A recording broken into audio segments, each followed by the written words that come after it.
Service with a Smile by Charles L. Fontenay. Originally published in If Worlds of Science Fiction, June 1958. Narrated by Tom Trussel. Herbert bowed with a muted clank, indicating he probably needed oiling somewhere, and presented Alice with a perfect martini on a silver tray. He stood holding the tray, a white, permanent porcelain smile on his smooth metal face, as Alice sipped the drink and grimaced. "It's a good martini, Herbert," said Alice. "Thank you. But damn it, I wish you didn't have that everlasting smile." "I am very sorry, Miss Alice, but I am unable to alter myself in any way," replied Herbert in his polite, hollow voice.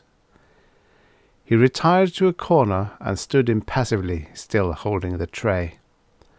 Herbert had found a silver deposit and made the tray. Herbert had found sand and made the cocktail glass. Herbert had combined God knew what atmospheric and earth chemicals to make what tasted like gin and vermouth, and Herbert had frozen the ice to chill it. "Sometimes," said Thera wistfully, "it occurs to me it would be better to live in a mud hut with a real man than in a mansion with Herbert." The four women lolled comfortably in the living room of their spacious house, as luxurious as anything any of them would have known on distant earth. The rugs were thick, the furniture was overstuffed, the paintings on the walls were aesthetic and inspiring. The shelves were filled with the book tapes and music tapes.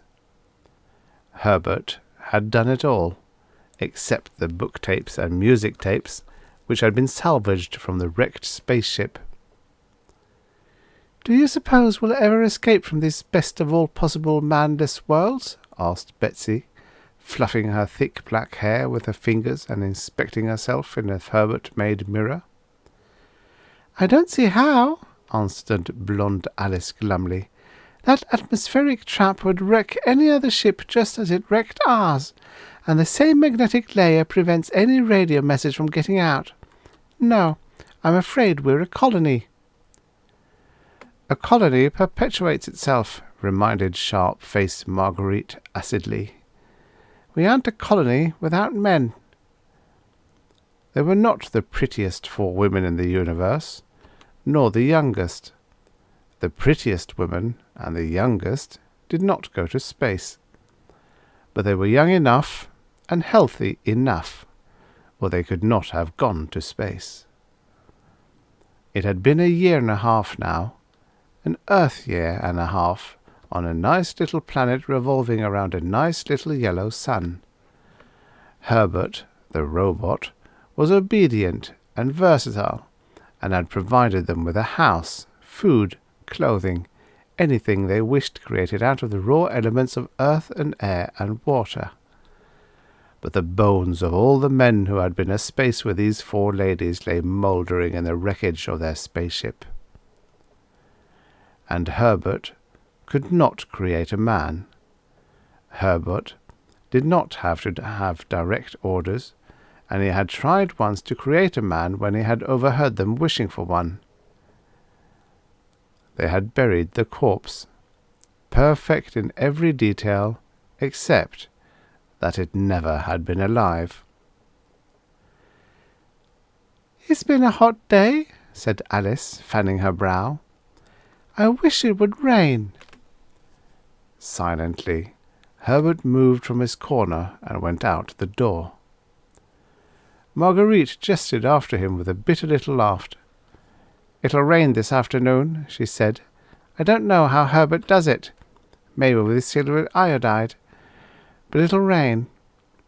Wouldn't it have been simpler to get him to air-condition the house, Alice?" "That's a good idea," said Alice thoughtfully. "We should have had him do it before." Herbert had not quite completed the task of air-conditioning the house when the other spaceship crashed.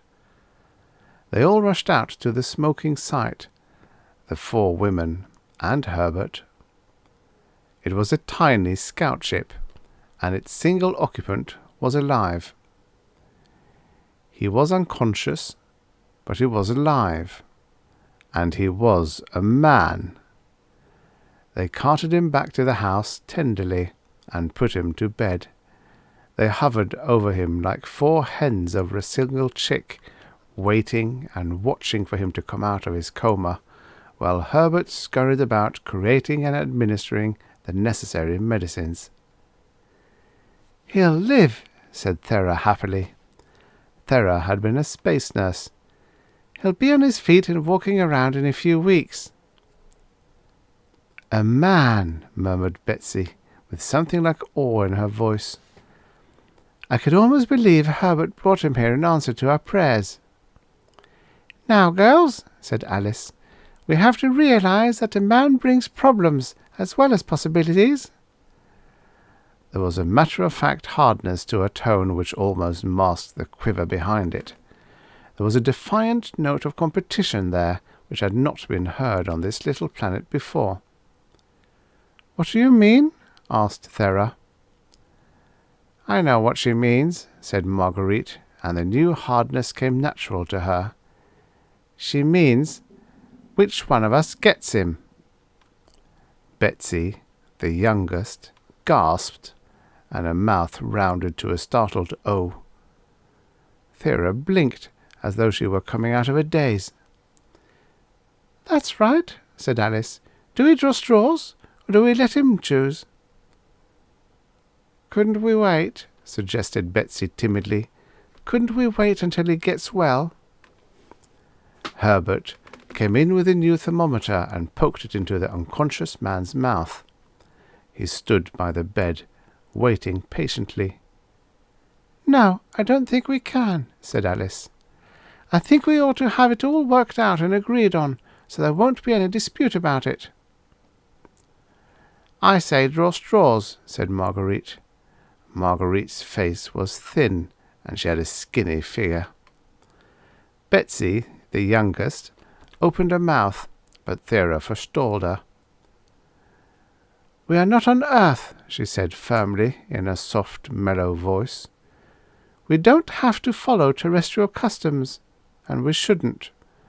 There's only one solution that'll keep everybody happy. All of us and the man." "And that is?" asked Marguerite dryly. "Polygamy, of course. He must belong to us all."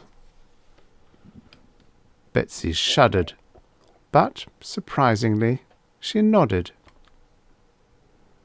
"That's well and good," agreed Marguerite, "but we have to agree that no one of us will be favoured above the others. He has to understand that from the start." "That's fair," said Alice, pursing her lips. "Yes, that's fair. But I agree with Marguerite. He must be divided equally among the 4 of us." Chattering over the details, the hard competitiveness vanished from their tones. The 4 left the sick-room to prepare supper. After supper they went back in. Herbert stood by the bed, the eternal smile of service on his metal face. As always, Herbert had not required a direct command to accede to their wishes. The man was divided into 4 quarters, 1 for each of them.